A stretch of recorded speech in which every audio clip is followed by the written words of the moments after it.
The greatly powerful Jambasura, carried by a lion, approached Indra and forcefully struck him on the shoulder with his club. He also struck Indra alone. Being bitten by Jambasu's club, Indra's elephant was confused and agreed. Thus it touched its knees to the ground and fell unconscious.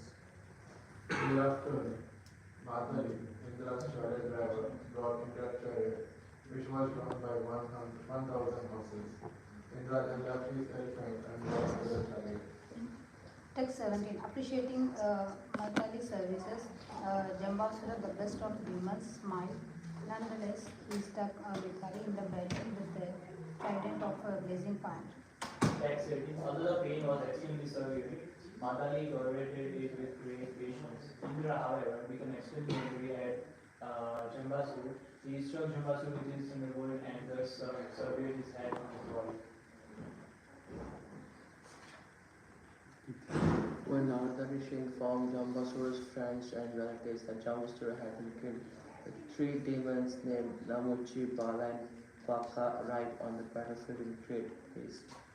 Text 20. Evoking Indra with harsh, cruel words that were piercing to the heart, these demons showered him with arrows, just as torrents of rains wash a great mountain.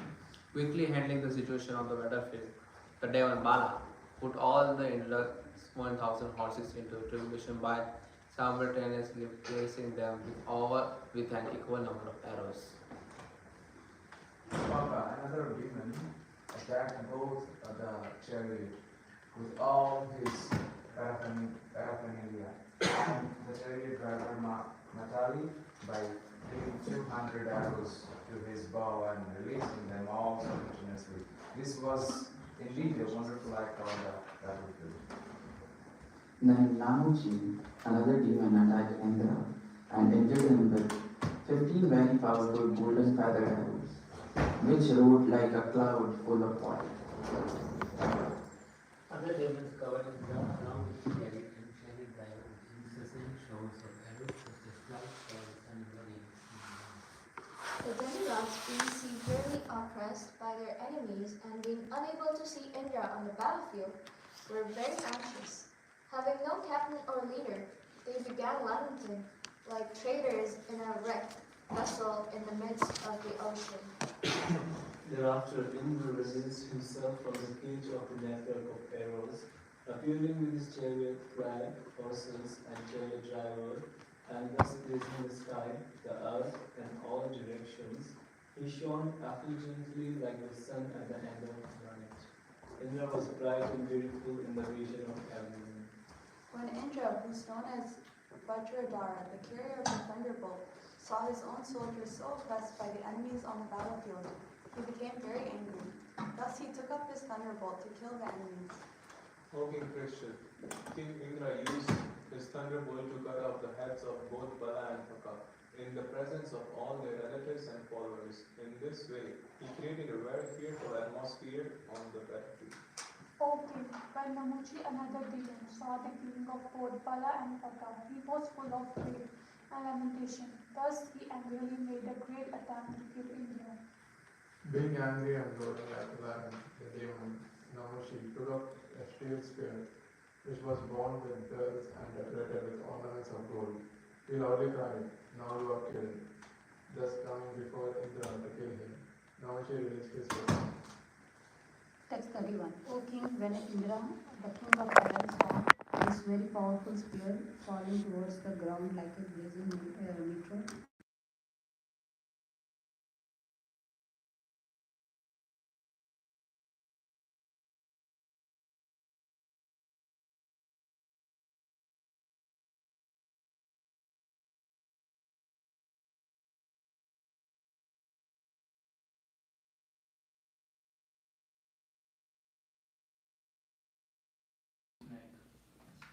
Text 33. When Indra saw Thunderbolt return from the enemy, he was very much afraid. He began to wonder whether this had happened because of some miraculous superior power. Indra thought forwardly that when he launched its flying sky wings would warn the little people. I cut your wings with the same thunderbolt. Back.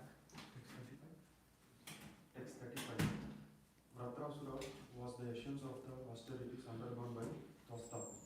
Yet the thunderbolt killed him. Indeed, not only he but also many other stalwart heroes whose very skin could not be injured even by all kinds of weapons were killed by the same thunderbolt. But now, although the same thunderbolt has been released against a less important demon, it has been ineffective. Therefore, although it was as good as a Brahmastra, it was now become useless like an ordinary rod. I shall therefore hold it no longer. So Sukdev Goswami continued, while the morose Indra was lamenting in this way, an unevaded voice said from the sky, the demon Namuchi is not to be annihilated by anything dry or moist. The voice also said, O Indra, because I have given this demon the benediction that he will never be killed by any weapon that is dry or moist, you have to think of another way to kill him. After hearing Avila's voice, Indra with great attention began to meditate on how to kill the devil. He then saw the foam would be the means, for it is neither moist nor dry. Thus Indra, king of heaven, severed Namuchi's head with a weapon of foam, which was neither dry nor moist. Then all of the sages satisfied Indra, the exalted personality, by showering flowers and garlands upon him, almost covering him. Vishwavasu and Paravasu, the two chiefs of the Gandharvas, sang in great happiness. The cattle drums of the demigods sounded, and the Apsaras danced in jubilation. Vayu, Agni, Varuna, and other demigods began killing the demons who opposed them, just as lions kill deer in a forest. Okay, when Lord Brahma saw the imminent total annihilation of the demons, he sent a message with Narada, who went before the demigods to make them stop fighting. The great sage Narada said, all of the demigods are protected by the arms of Narayana, the supreme personality of Godhead, and by his grace you have gotten the nectar. By the grace of the goddess of fortune you are glorious in every way. Therefore, please stop this fighting. Shri Shukdev Goswami said, accepting the words of Narada, the demigod gave up their anger and stopped fighting. Being praised by their followers, they returned to their heavenly planets. Following the order of Narada Muni, whatever demons remained on the battlefield took Bali Maharaj, who was in a precarious condition, to the hill known as Astagi. Text 47. There on that hill, Sukracharya brought to life all the dead demonic soldiers who had not lost their heads, trunks, and limbs. He achieved this by own mantra known as Samjeevan. Text 48. Bali Maharaj was very experienced in universal affairs.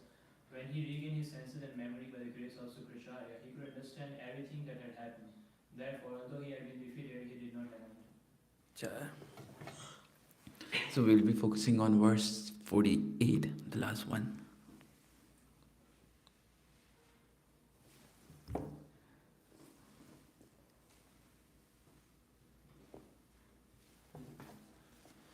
Malish Joshana Sasparsha Pratyapanendriya Smriti Parajitopi Nikhidaya Loka Tattva Vichakshanaha Balichosanascha Prasprishta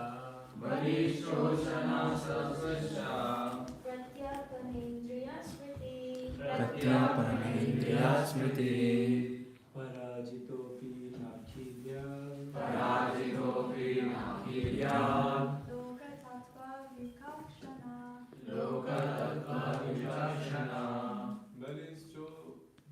Balischosana Sprishta Prapendriya Smrita.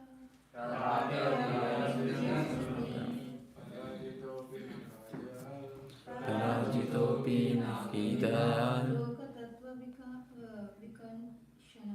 Loka Tattva Vichanshana Balichosanascha Sprishta बलिश्चोषणा सस्पृष्टा प्रात्यपनेन्द्रियस्मृतिः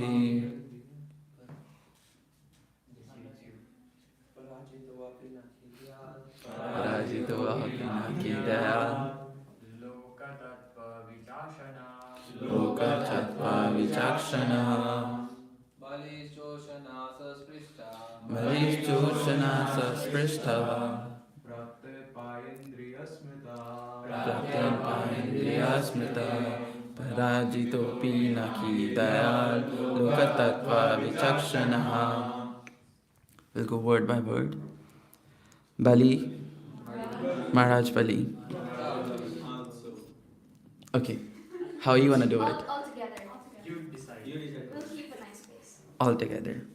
Bali, Maharaj Bali, Cha, also, Ushana, by Shukra Sparsha, being touched, Praptapanna, was brought back, Indriya Smriti, realization of the action of the senses and memory, Prajatya, he was defeated, Api, although, Na, Akidya, he did not lament, Loka Tattva Vichakshana, because he was very experienced in universal affairs.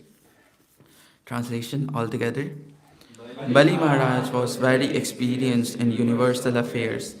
When he regained his senses and memory by the grace of Shukracharya, he could not understand everything that had happened. Therefore, although he had been defeated, he did not lament. Purport to be acted out, not to be shown. Really? Yeah. Oh. No cheating. Okay. It is significant that Bali is here said to be very experienced. Although defeated, he was not at all sorry. For he knew that nothing can take place without the without the sanction of the Supreme Personality of Godhead. Since he was a devotee, he accepted his defeat without lamentation. As stated by the Supreme Personality of Godhead in Bhagavad Gita 2.47, Karmane vadikaraste ma phaleshu kadachana. Everyone in Krishna consciousness should execute his duty without regard of victory or defeat. One must execute his duty as ordered by Krishna or his representative, the spiritual master. Anukulena Krishnanu Shilanam Bhaktir Uttama. In first class devotional service, one always abides by the order and will of Krishna.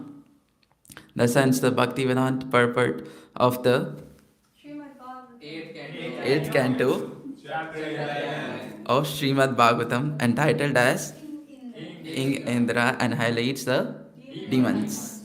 Char. So this time we're gonna go with a little different take.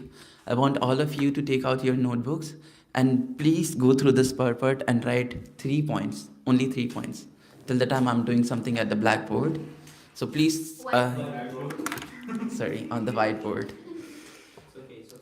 Yeah, so we have 3 minutes. Please try to go through the purport and write down 3 points. Yes, Prabhu. Can we see the 3 points? So, only like any point or just like whole purport? 3 minutes, starting now. Whatever you can find useful in the whole purport.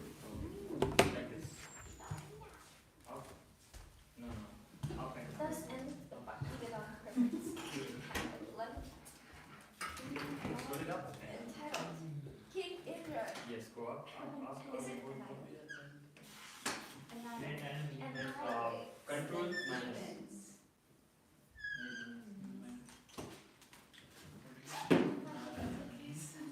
I do.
Time up. So, since tomorrow is the appearance day of Srila Bhaktisiddhanta Saraswati, we'll start with glorifying him too, and then in the last, let's say 15 minutes, we'll come back to the purport too. So, first I want to ask you, I'm sorry, my drawing was not that good, but what do you all see in this picture? Five birds on. Lamppost? No, like Electric cable. cable. Yeah, right? So, this was something which was shown to an artist, sorry, a poet by an artist. And here I'm not completely talking about consciousness. And different people were watching this thing and how this poet came out that what he can see here with this. First, I just want all of you to see like what else you can see in this picture if anybody has something. First, I want you all to see like if anybody has something else, what is in this picture. Oh, 5 spirit souls are there. What's on the Nice. What is the bottom canvas? That is just like landscape.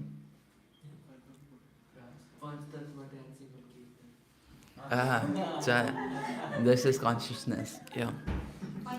So that poet was asked that what is it, so he was explaining to his friend, that artist, that the only thing I can see is these two pillars are the margin lines of my page. We have two margin lines on the pages. Nowadays we have sometimes only one, or for this book I don't have even one, but we have two margin lines on the page, and these 5 little birds are the vowels. Vowels. Yeah.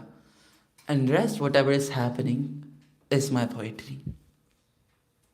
Now imagine that famous poet sees this thing in his poetic consciousness. What to talk about our acharyas, right? Srila Rupa Goswami, who was given the title of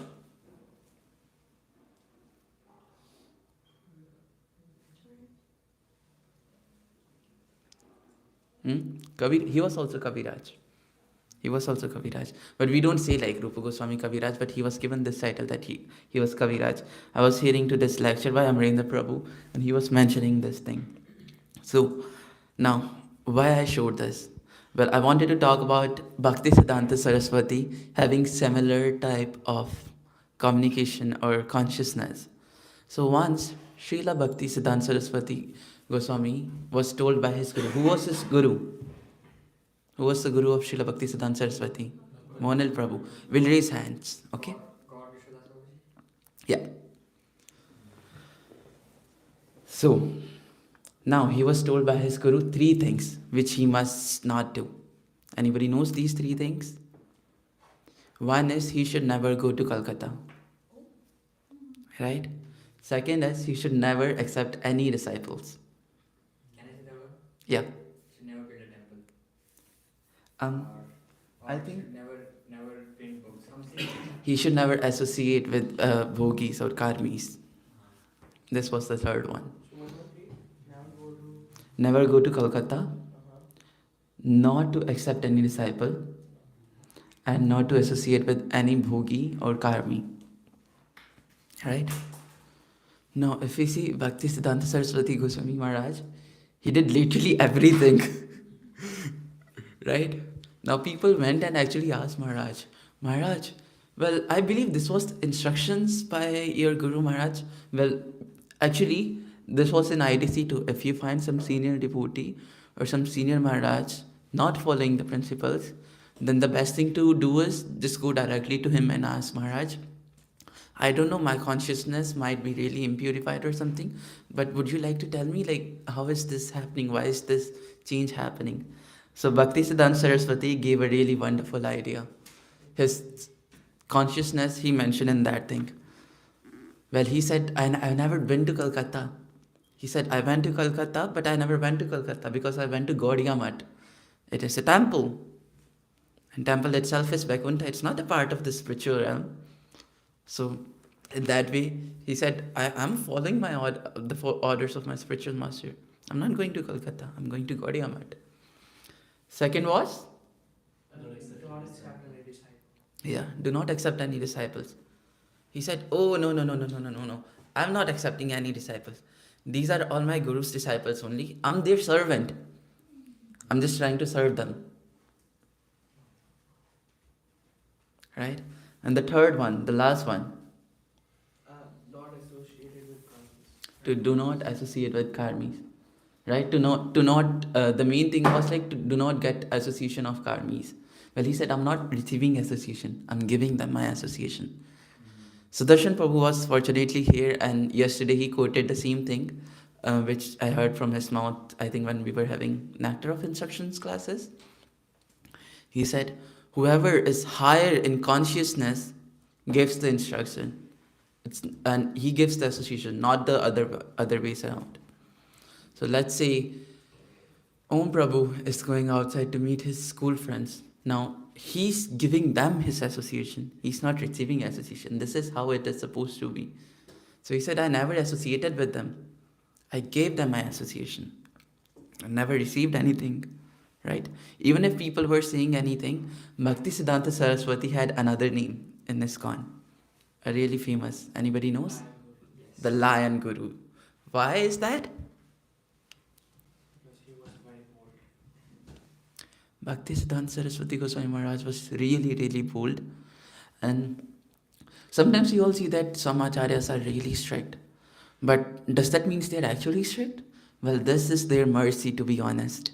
Because if they're not being strict, then they know that the world is really poor place and people will still be suffering again and again. So they take Krishna consciousness very strictly so that no one can suffer. Now, why Bhakti Siddhanta Saraswati was really bold? Well, whenever he used to see Mayavadis, he'll just roar at them. He'll shout at them, no, this is a wrong philosophy. This is. And somehow or other, because he was super intelligent, he'll defeat them and he'll prove them that Krishna consciousness is the only best way of deliverance. Hare Naam, Hare Naam, Hare Naam eva kevalam. Kalo nasteva, nasteva, nastir gativanyatha. And he'll actually make devotees chant, make them devotees. And they are chanting the holy names. So he was called as the Lion Guru. Some things I have written down about him. Well, you can find a lot of other things. I'm not going to go in detail because we have a wonderful lecture by His Grace Rupanuga Prabhu in the evening, Sunday Feast Discourse. But I'm going to mention few things which I like. Well, Srila Bhakti Siddhanta Saraswati Goswami Maharaj, when he was just 8-year-old, he literally memorized Bhagavad Gita and Srimad Bhagavatam. Can you imagine? The whole thing? Yeah. I heard it on YouTube while I was listening to the lecture of Mohan Rupa Prabhu. And he said it was contest. So I think that means like, basically he knows everything. That was the word used. And then there is a wonderful story. I was not able to go deeply through it, but it was more like, we all know Jagannath Yatra happens in India, and the chariots of Jagannath never stop, right? But it stopped for 3 days just for Bhakti Siddhanta Saraswati Goswami Maharaj. How glorious he is. Like the Lord of Universe himself stopped just to see his pure devotee. Yes, Prabhu. Yes, and then he was brought out, and then when he actually touched the chariot, he touched the chariot, and then the chariot started moving. So the Lord was actually waiting for him to come and take darshan. How old was he at that time? I think he was a toddler, maybe. Yeah, I'm not sure about this. Sure, but I've heard it. I think he was toddler, so they brought him there. So. Yeah, he was a toddler. Yes, and I think there were like 2 or 3 signs indicating that he is going to be a very great person, and this one was one of them. Thank you so much, Prabhu, for sharing this. Yeah, I was unfortunately not able to go deeply in this past time, but for sure, probably later I can help you with that.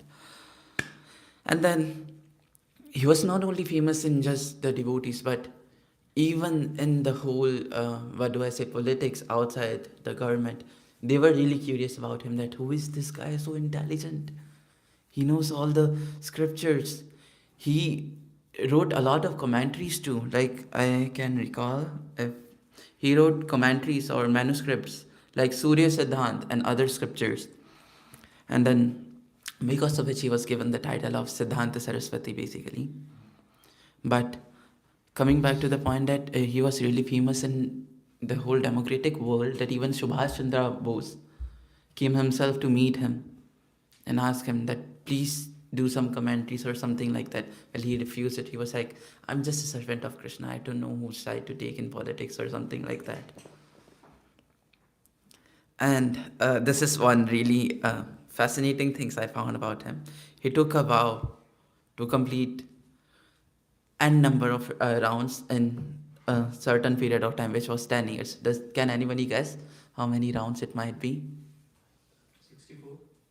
No, in 10 years. In 10 years. So in Gaudiya Math, when Srila Prabhupada, out of his mercy, he gave us 16 rounds, but back then they used to chant 64 rounds in a day only.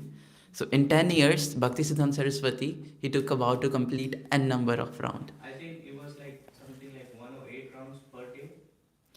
He took a vow to complete 100 crore rounds.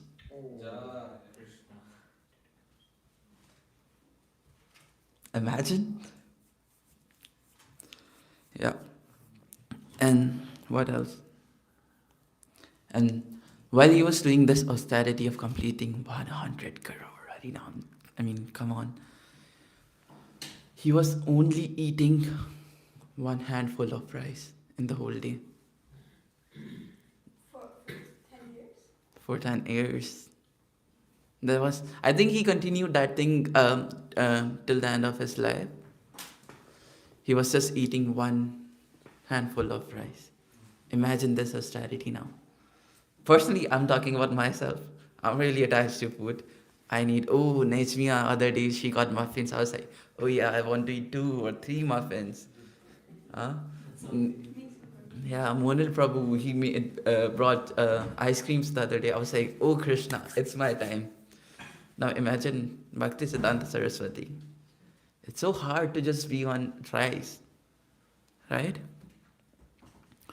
By the way, just to mention, how many of us know here what is the actual form of Bhaktisiddhanta Saraswati? He is the dear something. He's Nayan Mani Manjari. Does anybody knows who is Manjari over here? Everyone knows, right, this concept? Because we've been sharing, he is Manjari, a lot of acharyas are Manjari, but what is Manjari? Please explain, very briefly. Okay, not briefly, I don't have a lot of time since I have to cover a few topics from the text too, but I'll just go in and make it in a nutshell. Basically, Manjari is a person, or just like Gopi, but she takes, who's handling laptop? Can you open Sheva Kunj picture? You can just search Seva Kunj picture by Jadurani Mataji, Prabhupada disciple. Till then I'll explain. Manjari is just a servant of Krishna. She thinks that I'm only for the service of Radha and Krishna. Now if you see all the gopis, they somewhere have this thing that, I only want to enjoy with Krishna, not with Radharani. We heard that pastime, right? Where Krishna left all the 3 billion gopis just to let know that Radharani is Radharani. So the Manjaris, however, they don't have this ego or something. They are just only servants of Radharani and Krishna. And to be honest, Bhaktisiddhanta Saraswati Goswami said when somebody was taking parikrama of Radha Kund, he was saying he's doing it for the wrong person. We are actually trying to serve Radharani by serving his beloved. How? So, sometimes there are 2 groups and there are, what do we say, jasus in English? Spies. So we are kind of spies of Radharani. We are trying to see that, oh Krishna, we are in your team. This thing happens a lot during the Holi event, which is going to nowadays in Vrindavan, right? Holi is a wonderful festival of colors. Now Krishna's side will be thinking that we'll go from this side and we'll color all the gopis, and then Radharani will be so angry and then we'll run and we'll be laughing at them. But the spies from that side, they say that, oh Radharani, they are planning this thing, so you be aware. And then Radharani is now aware about this thing, and she's ready with her sticks to play Lathamara Holi and beat all the cowherd boys. So this is what actually a Manjari is. She's on the side of Radharani, but by serving Krishna. That is the mode of Manjari. And if we have that picture, are you able to find? Okay, never mind. I can show you there is a depiction of Manjari. Now it's not necessary that it has to be in a human form. Sometimes it can be, basically Manjari can take any form because it's Goloka. Sometimes it can be like Tulsi, it can be like a plant. We say, who is a tree in Vrindavan out of our acharyas? Anybody knows? Yeah, Madhavendra Puri. So his actually eternal form is a tree in Vrindavan Dham. Yeah, I heard it from Rupanuga Prabhu. Yes, Prabhu. Vrindavan or Golok Vrindavan? Golok Vrindavan. Well, there are three kinds of Vrindavan, just to let you know. Three kinds of places where Leela happens. Kunj Leela, Nikunj Leela, and Nivrit Nikunj. Sorry, I'll just get up. By the way, how do you like this wiring? I think it looks better this way. So, this is a really wonderful picture. It's one of my favorite. Are you able to zoom a little? Well, here, Samarani Mataji, or Jadurani Mataji, she has made really detailed things about Manjaris. And there are few Manjaris hidden in it. If you see one Manjari, you can see the face of this. Prabhu, I can't see. Sorry, I'll come here.